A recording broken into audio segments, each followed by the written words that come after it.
Halo, selamat malam pemirsa. Sebanyak 20 bangunan semi permanen di Cengkareng, Jakarta Barat ludes terbakar, diduga akibat korsleting listrik. Bersama saya Fazilah Kairunisa, inilah Ainus Malam selengkapnya.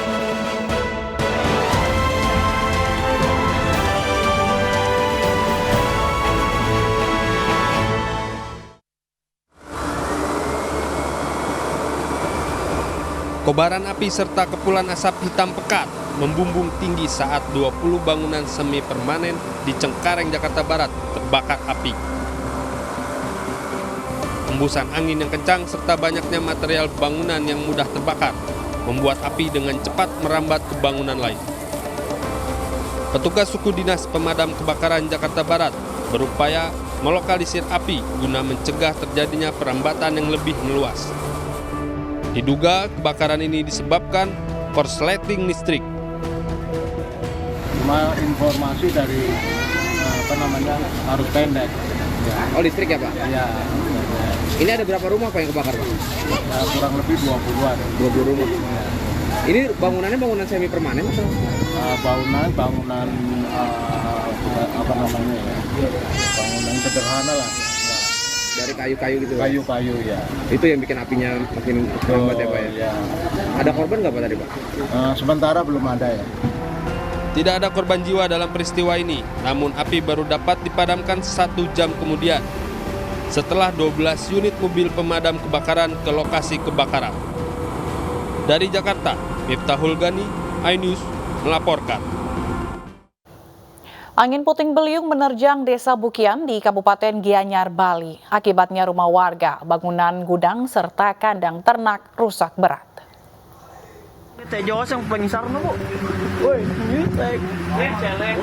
Video amatir warga yang merekam detik-detik terjadinya angin puting beliung di Desa Bukian, Kecamatan Payangan, Kabupaten Gianyar, Bali. Terjangan angin puting beliung mengakibatkan rumah warga terkena dampak rusak berat dan tertimpa pohon yang tumbang. Tidak hanya bangunan rumah, angin puting beliung juga mengakibatkan bangunan gudang dan kandang ternak milik warga rusak berat. Petugas BPBD dibantu Polsek Payangan dan TNI melakukan evakuasi bersama mempercepat penanganan bencana puting beliung. Jadi kan tadi jam 1:30 ada informasi hujan deras dan angin puting beliung yang ada di daerah Bukian ini, sehingga menyebabkan pohon tumbang, ada 3 titik menimpa 5 rumah. Dan juga ada kandang babi, dan juga ada tanah longsor juga di daerah Susut. Jadi kita tim dengan BPBD, Polsek kita langsung ke TKP. Total ada 5 unit bangunan rumah warga dan kandang ternak yang rusak akibat terjangan angin puting beliung ini. Dari Gianyar, Bali, Ketut Catur Kusumaningrat, iNews melaporkan. Sementara akibat hujan lebat semalaman, banjir merendam sejumlah wilayah di Tulung Agung, Jawa Timur. Banjir juga menutup akses jalan nasional yang menghubungkan Tulung Agung dan Trenggalek.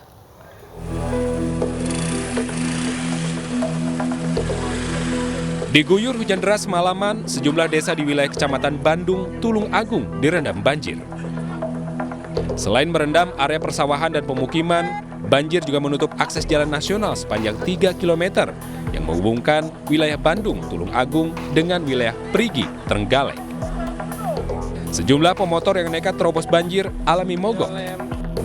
Menurut warga, banjir terjadi karena luapan air sungai yang melintasi di desa setempat. Jam 5, sekitar jam 5 subuh tadi. Hujan deras atau gimana Mas? Hujan deras mulai tadi malam sekitar jam 9. Sampai saat ini masih Sampai saat ini. Ini merendam jalan kemana sih Mas? Mendingnya antara jalan ke Bandung sampai ke Pantai Perigi. Jadi tidak bisa dilewati Mas? Tidak bisa. Selamat. Selain merendam akses jalan, banjir juga merendam sekolah dasar. Banjir setinggi hampir 2 meter masuk ke dalam ruangan kelas sehingga kegiatan belajar mengajar diliburkan. Selain akibat hujan lebat, banjir di kawasan ini diperparah dengan kondisi hutan yang gundul akibat penebangan. Dari Tulung Agung, Jawa Timur, Anang Agus Faisal melaporkan. Pemirsa, pasca tragedi kericuhan yang terjadi Sabtu malam, tim Lab 4 Mabes Polri kembali menggelar olah TKP di Stadion Kanjuruhan. Olah TKP dilakukan di dalam dan luar Stadion Kanjuruhan, Malang, Jawa Timur. Dalam olah TKP yang digelar Senin siang, tim Lab 4 membawa serta puing-puing sisa kericuhan Sabtu malam kemarin. Hingga saat ini belum ada keterangan resmi terkait hasil dari olah TKP yang dilakukan.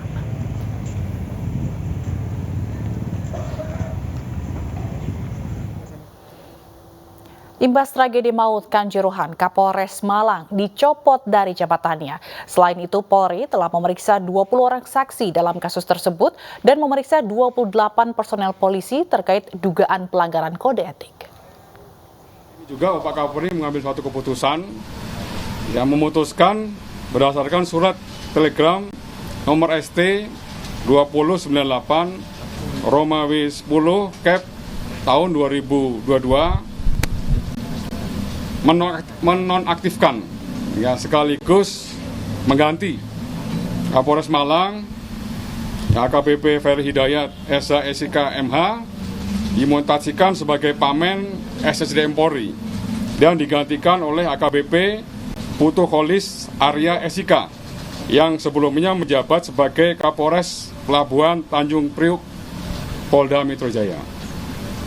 Kemudian sesuai dengan perintah Bapak Kapolri, Kapolda Jatim pun melakukan langkah yang sama, melakukan penonaktifan jabatan Danion dan Ki dan Danton Brimob. Tim hari ini melakukan pemeriksaan terkait penerapan pasal 359 dan 360 KUHP dengan melakukan pemeriksaan 20 orang saksi. Dari hasil pemeriksaan tersebut, tim melakukan gelar perkara. Dari hasil gelar perkara meningkatkan status dari penyelidikan, sekarang statusnya sudah menjadi penyidikan. Tim juga akan kerja secara maraton.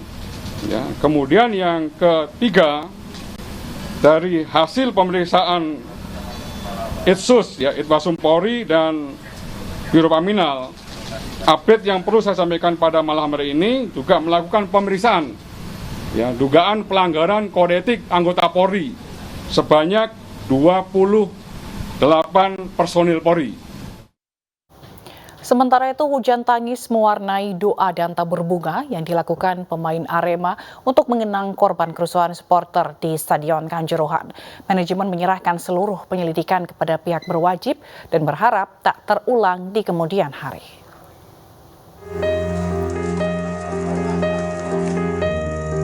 Tangis pemain Arema pecah saat datang ke Stadion Kanjuruhan Kabupaten Malang Senin siang. Kedatangan skuad lengkap Arema untuk mendoakan para korban dalam tragedi yang terjadi Sabtu malam kemarin. Mereka juga melakukan tabur bunga di Monumen Kepala Singa yang berada di depan stadion.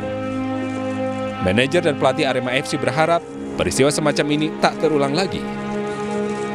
Kita minta maaf kepada seluruh keluarga korban apa itu yang meninggal atau apa yang sekarang lagi sakit, masih di rumah sakit. Dan semoga ini kejadian seperti ini yang seharusnya nggak terjadi. Kita bisa belajar lah, udah cukup. Saya terasa ini udah puncak dari semua kesalahan dari semua pihak, termasuk kita juga. Saya percaya penegakan hukum di Indonesia akan berjalan sesuai dengan yang kita harapkan. Jadi kita pasrahkan penyelidikannya ke pemerintah yang lagi ngurusin ini semua ya. Kalau dari manajemen fokusnya ke keluarga korban. Rencananya, usai doa bersama, para pemain juga akan mendatangi perwakilan keluarga korban dalam kerusuhan tersebut. Dari Malang, Jawa Timur, Saif Hajarani melaporkan. Rasa duka cita mendalam dirasakan masyarakat Indonesia pasca tragedi di Stadion Kanjuruhan Malang yang menewaskan 125 supporter Arema. Warga di sejumlah daerah melangsungkan sholat goib dan tahlilan untuk mendoakan para korban.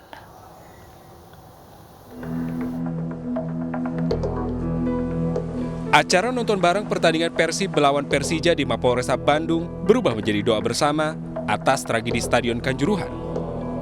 Perwakilan Bobotoh Persib Bandung bersama jajaran Polresta Bandung menggelar salat gaib bagi para korban meninggal dunia usai pertandingan Arema Malang melawan Persebaya. Sementara itu, pelajar sekolah di Surabaya, Jawa Timur melaksanakan sholat gaib dan tahlilan bagi para korban tragedi di Stadion Kanjuruhan Malang. Mereka mendoakan para korban dalam kerusuhan di Stadion Kanjuruhan Malang. Selain sebagai bentuk keprihatinan atas tragedi di Stadion Kanjuruhan, kegiatan ini juga sebagai bentuk kepedulian kepada sesama manusia. Di Jombang, Jawa Timur, para pelajar juga menggelar sholat gaib dan doa bersama untuk para korban tragedi Kanjuruhan. Bagi para siswa, tragedi Kanjuruhan yang menewaskan lebih dari 100 supporter merupakan peristiwa yang sangat memilukan. Dengan doa bersama, mereka berharap korban mendapatkan tempat yang terbaik dan agar peristiwa serupa tidak akan terulang lagi. Tim Liputan melaporkan.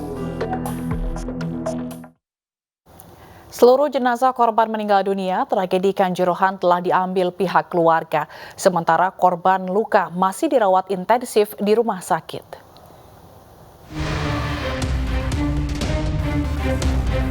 Sebanyak 26 korban kerusuhan di Stadion Kanjuruhan masih dirawat di RSSA Malang, Jawa Timur. 6 diantaranya dirawat di ICU, sisanya di ruang rawat inap. Mayoritas korban yang dirawat mengalami sesak nafas dan benturan di bagian dada. Masih kita stabilisasi ya, kalau membaik betul ya belum, tapi kita terus penanganan untuk mengurangi gejala yang ada tadi. Kami menerima totalnya 21 jenazah, kemudian itu kita identifikasi. Yang dikirim ke sini karena identitasnya yang nggak jelas, kemudian kita sudah lakukan dead victim identification. Dari 21 itu alhamdulillah sudah terurai semua, sudah jelas ini jenazahnya. Menurut saksi mata, gas air mata ditembakkan ke arah tribun dan membuat para penonton kalang kabut mencari jalan keluar. Kan itu posisi saya duduk, Mbak. Terus itu ditembakkan gas air mata. Saya nggak kuat, nggak bisa nafas, perih mata. Nah itu saya terus cari pintu keluar. Nah, cari pintu keluar itu yang daerah pintu Kurvasud 8 itu ditutup. Akhirnya saya lari ke 13 lagi. Lari kemana, Mas? Ke pintu 13, itu terbuka, tapi itu banyak orang yang keluar dari sana. Akhirnya saya ikut.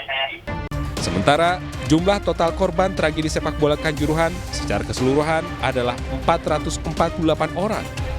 Korban meninggal dunia 125 orang, luka berat 21 orang, dan luka ringan 302 orang. Tim Liputan iNews melaporkan. Menko PMK dan Menteri Sosial berikan santunan untuk keluarga korban tragedi Kanjuruhan. Selengkapnya akan hadir usai jeda.